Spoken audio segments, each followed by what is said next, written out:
The Nevada desert shimmered under the harsh afternoon sun as Dr. Nathan Hayes adjusted his telescope's settings in the research station's observatory. His expertise in xenobiology had earned him this solitary posting, monitoring the skies for any signs of extraterrestrial life. Most of his colleagues considered it a dead-end assignment, but Nathan saw it differently. Something in his gut told him the universe was too vast for humanity to be alone. That intuition proved correct when a blazing object cut across the sky, leaving a trail of emerald flames in its wake. Nathan tracked it through his telescope, heart racing as he realized this was no meteor. The object's trajectory was too controlled, its descent too deliberate.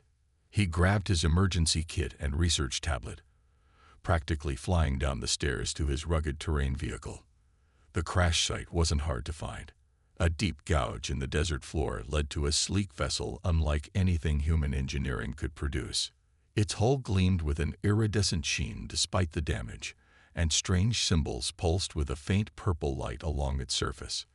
Nathan approached cautiously, his scientific training warring with basic survival instincts. A section of the hull had split open, revealing the ship's interior. Smoke poured from the breach, carrying an odd scent like ozone mixed with lavender. Nathan pulled his protective mask on and ventured closer, his handheld scanner detecting no immediate biological or chemical threats. That's when he heard it, a soft sound somewhere between a whimper and a melody. Following the noise, he found her. The alien lay trapped beneath a fallen panel, her form remarkably humanoid save for the crystalline patterns that danced beneath her violet skin. Her eyes, when they opened, contained entire galaxies. "I'm here to help," Nathan said softly, knowing she probably couldn't understand but hoping his tone would convey his intentions. To his surprise, her hand reached for his, and the moment their fingers touched, a spark of understanding passed between them. Working carefully, Nathan managed to free her from the wreckage. She was injured but mobile, and somehow he knew she could comprehend him at a basic level. They needed to move quickly. The crash would have attracted attention, and Nathan knew all too well what would happen if government forces found her first. "My name is Nathan," he said as he helped her to his vehicle. "Can you tell me yours?" She touched her throat, and a sound like wind through crystal chimes emerged. "Starweaver." Then, seeing his struggle with the pronunciation, she simplified it. "Star." They had barely made it back to his research station when the first helicopters appeared on the horizon. Nathan rushed Star inside, leading her to the facility's lower levels. Years of studying potential first contact scenarios had prepared him for this moment, though he never expected to be hiding an alien visitor from his own government. "Listen carefully," he told Star as they huddled in his private lab. "I know you're scared and hurt, but I promise I'll protect you. There are people coming who might not understand, who might want to."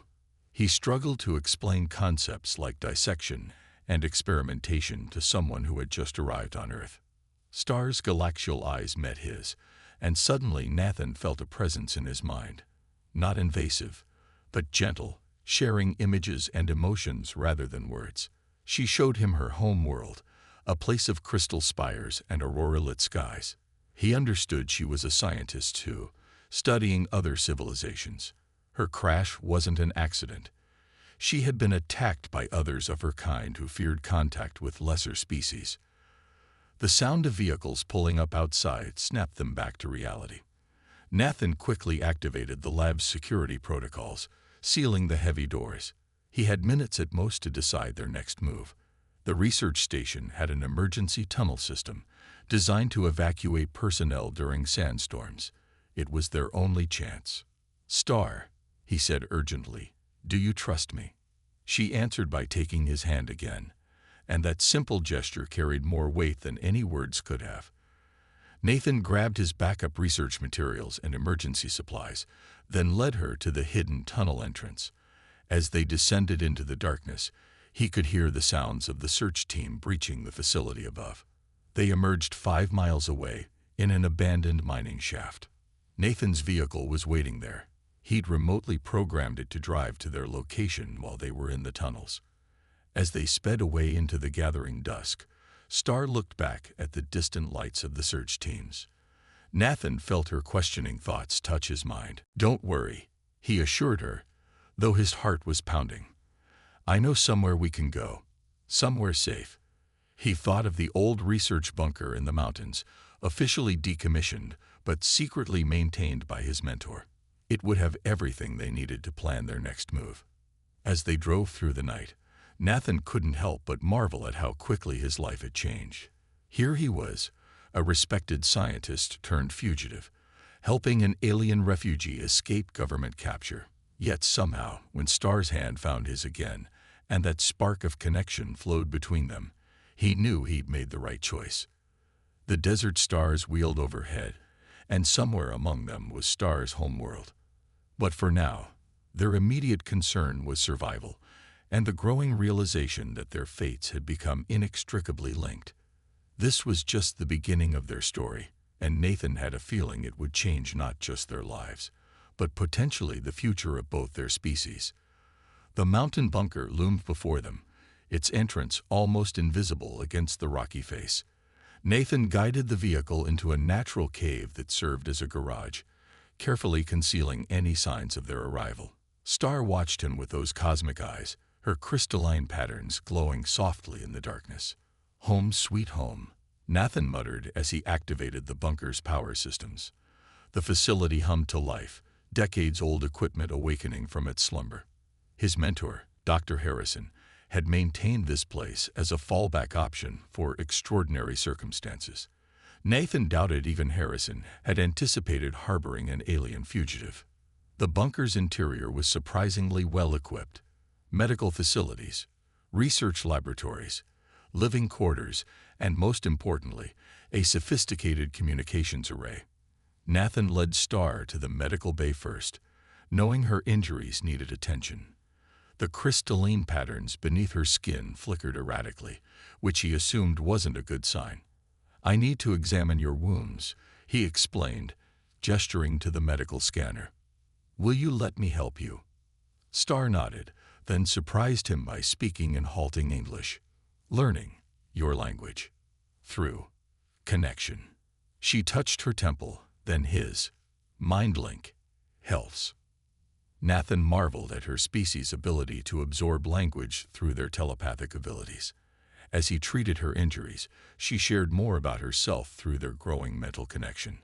Her people, the Lysarians, were ancient explorers who had watched humanity's development from afar. Star was part of a progressive faction that believed it was time to make contact, while conservatives feared humanity's volatile nature would contaminate their civilization. "Your people fight much," she observed as Nathan cleaned a wound on her arm. "But also love much, feel much. Fascinating." "We're complicated," Nathan admitted with a slight smile. "But I like to think our capacity for love outweighs our tendency to fight." Over the next few days, they fell into a routine. Mornings were spent monitoring government communications channels for any sign they'd been tracked. Afternoons were dedicated to research, Nathan helping Star repair her damaged communication device, while she taught him about Lysarian technology. Evenings were for cultural exchange, each learning about the other's world. Star proved to be a quick study, her English improving rapidly through their mental connection. She was fascinated by human art and music, spending hours exploring the bunker's digital library. Nathan found himself equally captivated by her descriptions of Lysarian culture, their crystal cities that sang in the wind, their deep connection to the cosmic energies that flowed through all living things. "Your species is young," she told him one evening as they watched the sunset from the bunker's observation deck. "But your hearts, they burn so bright. You feel everything so deeply. My people, we forgot how to feel like that. Too concerned with logic, with rules." Nathan noticed the crystalline patterns under her skin seemed to pulse more vibrantly when she was emotional. Right now, they were creating intricate swirls that reminded him of Aurora Borealis. "Is that why you wanted to study us? To understand how we feel?" Star turned those galaxy-filled eyes to him, and he felt a wave of emotions through their mental link: curiosity, admiration, and something deeper, something that made his heart race. "Perhaps," she said softly, "I needed to remember how to feel myself." Their peaceful routine was shattered the next morning when the bunker's security systems detected multiple vehicles approaching. Nathan rushed to the surveillance monitors, his heart sinking as he recognized the government-issue SUVs. They'd been found. "Star," he called urgently, "we need to move. Now." But Star was already accessing the bunker's computer systems, her fingers dancing over the controls with impossible speed. The crystalline patterns beneath her skin were glowing brightly now, pulsing in sync with the facility's electronics. "What are you doing?" Nathan asked, watching in amazement as lines of code flowed across the screens. "Creating distraction," she replied, her concentration intense. "Rerouting their systems, making them see what we want them to see." Through their mental link, Nathan understood. She was using Laserian technology to create false readings, making it appear as if they'd fled in the opposite direction. It was brilliant, but he could see the toll it was taking on her. The crystalline patterns were flickering erratically again. As the vehicles outside changed course, following the false trail, Star swayed on her feet. Nathan caught her before she fell, feeling the fever heat of her skin. "That was incredible," he said, "but you've drained yourself." She smiled weakly. "Worth it, to protect us." That simple word, us, carried so much weight. As Nathan helped her to the medical bay, he realized their bond had grown far beyond rescuer and refugee. Every moment together, every shared thought and feeling had been drawing them closer. The connection between them was becoming something neither of them had expected, something that transcended the vast differences in their species. "Rest," he told her, hooking up the medical monitors. "I'll keep watch." Star caught his hand before he could move away, and through their link, she shared a memory. The moment she first saw him approaching her crashed ship, the instant she knew she could trust him. The feeling that accompanied the memory was unmistakable, even across the barriers of their different species. It was love. Nathan squeezed her hand gently, letting her feel through their connection that the feeling was mutual. As she drifted off to sleep, the crystalline patterns beneath her skin settling into a peaceful rhythm. He knew their journey was far from over, but whatever challenges lay ahead, they would face them together. Outside, the mountain winds howled, and somewhere in the vast darkness of space, both their peoples waited, unaware that the future of human-Laserian relations now rested in the hands of two researchers who had dared to follow their hearts across the stars. Pursuit and protection. The following weeks tested Nathan and Star's ingenuity as they worked to evade increasingly sophisticated pursuit. Government teams had begun using advanced detection equipment, forcing them to move frequently between hidden research facilities across the mountain range. Star's powers grew stronger as she recovered, her ability to interface with human technology becoming almost miraculous. She could now access satellite networks, redirect search parties, and even manipulate electronic records. But each use of her abilities left her drained, the crystalline patterns beneath her skin dimming dangerously. "You can't keep doing this," Nathan insisted after another close call left her barely conscious. "It's killing you." "Must protect connection," she whispered, touching his face. Through their mental link, he felt her fierce determination. "Not just us now. Hope for both peoples." She was right. Their bond had become more than personal. It was proof that humans and Laserians could not only coexist but form deep, meaningful connections. If the conservative faction of her people could see this, could understand. Their conversation was interrupted by an urgent alert from their security systems. This time, it wasn't government forces approaching. It was something else. Something from above. "My people," Star said, her eyes wide as she interpreted the readings. "They've come." Cultural bridge. The Laserian ship hung in high orbit, invisible to Earth's detection systems, but crystal clear through Star's enhanced perception.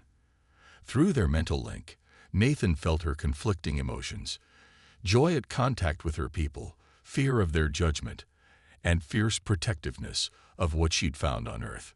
They made contact using Star's repaired communication device, and Nathan watched in awe as a holographic council of Lysarians materialized in their hideout. Their forms were similar to Star's, but their crystalline patterns were rigid, geometrical, lacking the fluid beauty of Star's emotional displays. Starweaver, the lead council member, addressed her in their musical language, which Nathan could now understand through their link. "You have violated our most sacred laws of non-interference." "No," Star replied firmly, taking Nathan's hand. "I have fulfilled our highest purpose, finding harmony with other conscious beings. Look at what we've learned, what we've become." She opened her mind fully to the council, sharing everything. The crash, Nathan's rescue, their growing bond, and the profound understanding they'd achieved. Nathan felt her consciousness entwined with his, presenting their story not as a violation of Lysarian law, but as proof of its highest ideals. The council members' crystalline patterns shifted as they absorbed the truth of Star and Nathan's connection. "Extraordinary," one whispered. "The humans are more ready than we thought." Two worlds, one heart. The final resolution came not with conflict, but with understanding. The Lysarian Council, moved by Star and Nathan's bond, initiated first contact with Earth's governments. Star and Nathan became living proof of what both species could achieve together, their mental link serving as a bridge between two civilizations. Nathan stood beside Star as she addressed the United Nations, her crystalline patterns dancing with joy as she spoke of hope and unity. Through their link, he felt her radiance, her pride in being the first of her kind to openly walk among humans. "Our peoples are different," she told the assembly, her English now perfect, "but our hearts beat with the same cosmic rhythm. We feel, we dream, we love, and in that, we are one." Later, in the privacy of their new home, a research center dedicated to human-Lysarian cooperation, Nathan held Star close as they watched Earth's first sunset as an officially united world. "Was it worth it?" he asked softly. "All the running, the fear, the risk."